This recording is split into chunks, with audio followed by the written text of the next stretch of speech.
નમસ્કાર મિત્રો, હું છું મુકેશ ધાપા એડવોકેટ. તો આજે આપણે વિડીયોમાં વાત કરવા જઈ રહ્યા છીએ કે લવ મેરેજ વિશે. હમણાં સોશિયલ મીડિયાની અંદર ઘણા બધા એવા વિડીયો આવે છે. કારણ કે આપણા ગુજરાતના નાયબ મુખ્યમંત્રી હર્ષભાઈ સંઘવીએ મીડિયા સમક્ષ એવી જાહેરાત કરી છે કે હવે પ્રેમ લગ્ન કરવા વાળા એટલે કે લવ મેરેજ કરવા વાળાને તકલીફ ઊભી થશે. એમને આ લગ્નની નોંધણી કરાવી હોય તો તેમના માતા પિતાને ફરજિયાત હાજર રાખવા પડશે, એમને જાણ કરવી પડશે, એમને નોટિસ આપવી પડશે.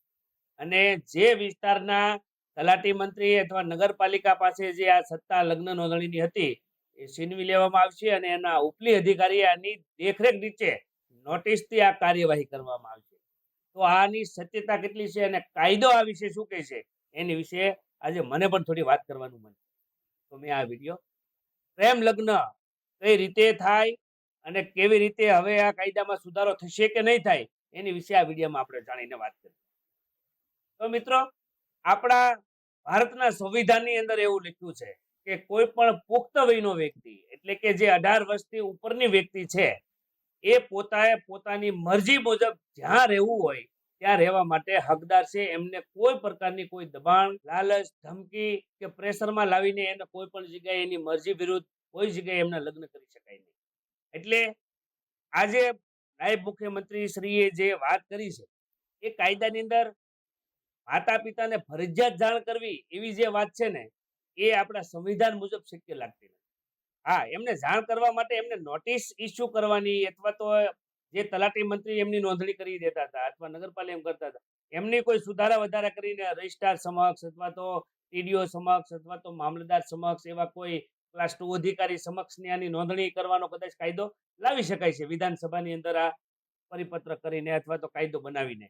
પરંતુ બે પુખ્ત વયની વ્યક્તિને પોતાની મરજીનો જીવનસાથી પસંદ કરવાનો સંપૂર્ણ હક છે, અધિકાર છે અને આ કાયદાનાથી અને સંવિધાનથી એમને હક પ્રાપ્ત થયો છે અને આ એમને કોઈ છીનવી શકતું નથી. એટલે કદાચ આવી નોટિસ મોકલવાની અથવા તો એમના માતા પિતાને જાણ કરવાની પ્રોસેસ થઈ શકે, પરંતુ એમને અટકાવવાની કોઈ પ્રકારની જોગવાઈ કાયદામાં લાવી શકાય એવું કોઈ પણ રીતે શક્ય નથી.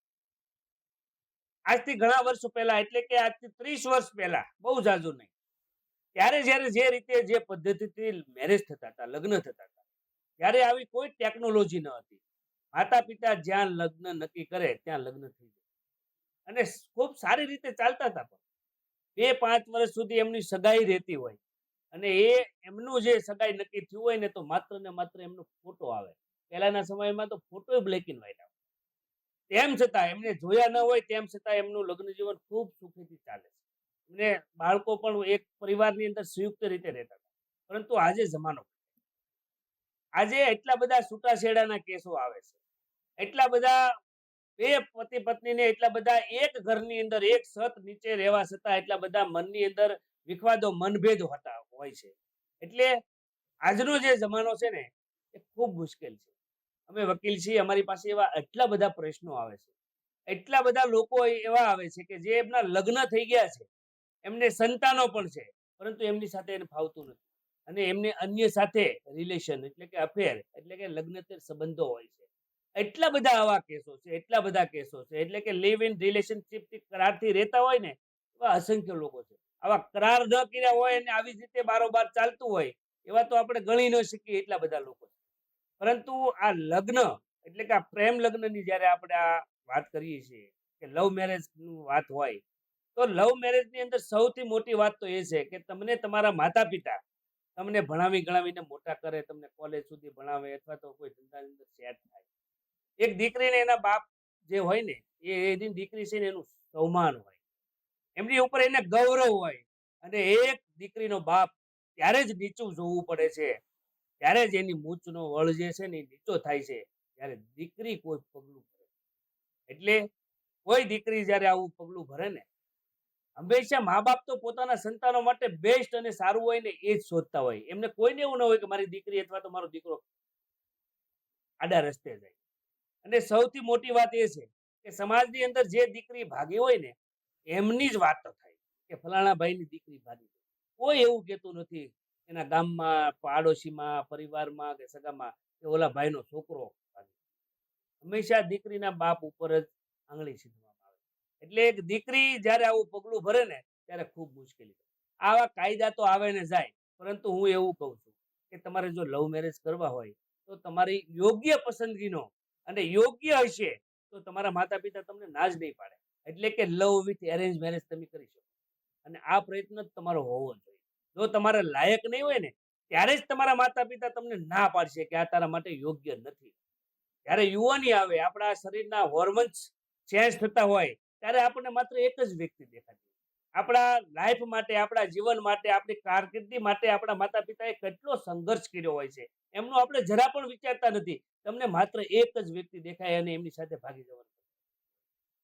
આ વિસ્તારની અંદર નહીં, આખા ગુજરાતની અંદર એવા પોક્સોના એટલા બધા કેસો છે.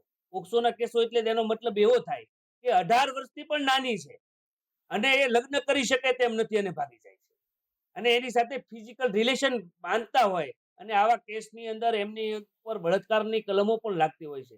ભલે એ કન્સેન્ટથી હોય, એટલે કે બેયની પરસ્પર સંમતિથી હોય, પરંતુ કાયદો 18 વર્ષથી નાની વ્યક્તિ જો શરીર સંબંધ કરે તો કાયદો એને સંમતિ કોઈ પણ રીતે માનતો નથી અને કાયદો એને કડકમાં કડક સજા કરે.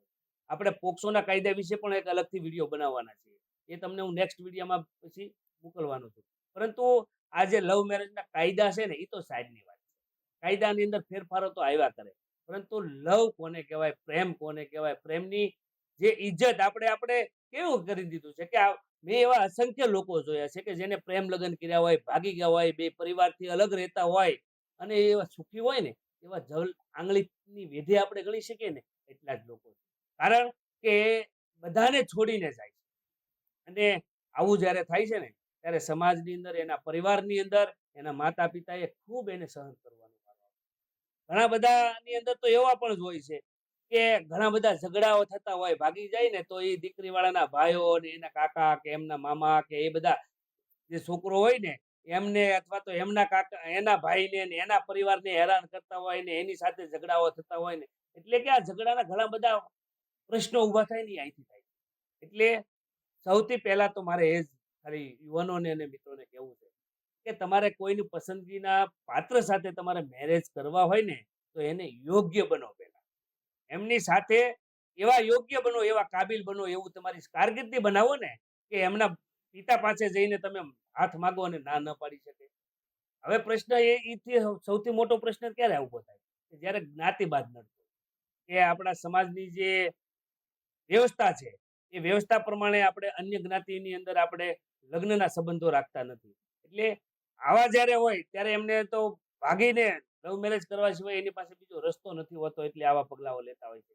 પરંતુ આવા લોકોની અંદર પણ ઘણા બધા જો વેલ એજ્યુકેટેડ હોય, વિચારશીલ હોય અને સારું ધંધો કરતા હોય અથવા તો સારી નોકરી કરતા હોય તો એમને પ્રશ્નો નથી થતા. ઘણા બધા એવા લવ મેરેજ મેં એવા પણ જોયા છે કે ખૂબ શાંતિથી, આનંદથી અને મોજથી જીવે છે.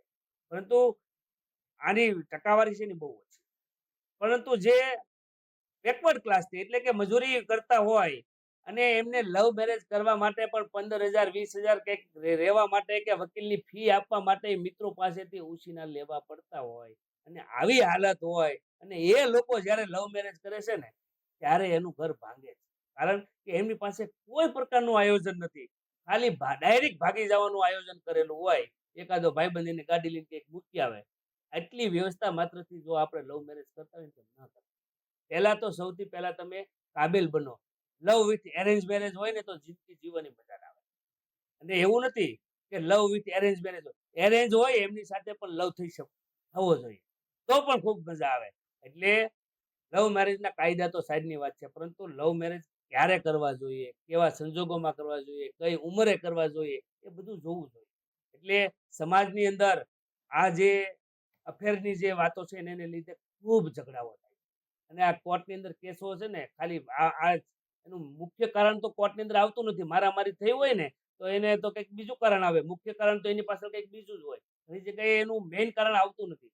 એટલે આવા કાયદાઓ છે, આ ચોક્કસ આપણને કાયદાથી, સંવિધાનથી આપણને એવો હક આપ્યો છે કે કોઈ પણ પુખ્ત વયની વ્યક્તિ પોતાની મરજી મુજબ પોતાનો જીવનસાથી પસંદ કરવાનો તેમને હક, અધિકાર છે અને હોવો જ જોઈએ. કારણ કે જે વ્યક્તિ આપણને પસંદ ન હોય એની સાથે આપણે જિંદગી ન જીવી શકીએ, એ સ્વાભાવિક છે. પરંતુ આપણા માતા પિતા આપણા સારા માટે હંમેશા વિચારતા હોય છે. એટલે ઘરેથી ભાગતા પહેલા હું એવું કહું છું કે 100 વખત વિચાર કરવો જોઈએ. હું માત્ર દીકરીઓની વાત નથી કરતો, હું યુવાનોને પણ કહેવા માંગુ છું કે તમે પણ તમારા પિતાનું ગૌરવ છો અને તમારી પણ જવાબદારી છે કે એક સારું એવું જીવન જીવો અને તમે પણ લાયક બનો. અને તમે જ્યારે કોઈને બગાડો છો ને ત્યારે એક દીકરી ભાગે છે. એટલે ભાગતા પહેલા એમના ઘણા બધા ઓપ્શન હોય છે. એની માટે ઘણા બધા પ્રયત્નો થઈ શકે છે. ઘણું બધું કરી શકાય. એને લાયક બની શકાય. ઘણા બધા પ્રકારની અંદર જોગવાઈઓ ભલે કાયદાની અંદર જે હોય. એટલે આવા પ્રેમ લગ્નનો જે નવો કાયદો આમ કહેવામાં આવે છે, પરંતુ એવો નવો કાયદો આવશે એવું મને લાગતું નથી. એવો કાયદો શક્ય નથી. હા, કદાચ માતા-પિતાને એની જાણ કરવાનો એક નિયમ લાવી શકે કદાચ. પરંતુ કોઈ વ્યક્તિને એમનો મરજીનો જીવનસાથી પસંદ કરવાનો સંવિધાનથી હક મળેલો છે. એ કોઈ છીનવી શકે નહીં અને એ કાયદામાં પણ સુધારો થવાની કોઈ પ્રકારની શક્યતા નથી. એટલે લવ મેરેજ વિશે તો આપણે ઘણી બધી વાતો કરીશું. મારે જે પોક્સો વિશેની વાત કરવી છે એની વિશે હું આમાં થોડી વધારે વિગત પછી હું આ બીજા વિડીયોમાં મૂકીશ. બસ આ વિડીયોમાં એટલું જ કહેવાનું છે કે લવ મેરેજનો કાયદો છે એ ક્યારેય બદલવાનો નથી. પોતાની પસંદગીના પાત્ર સાથે તમે ગમે ત્યારે લગ્ન કરી શકશો.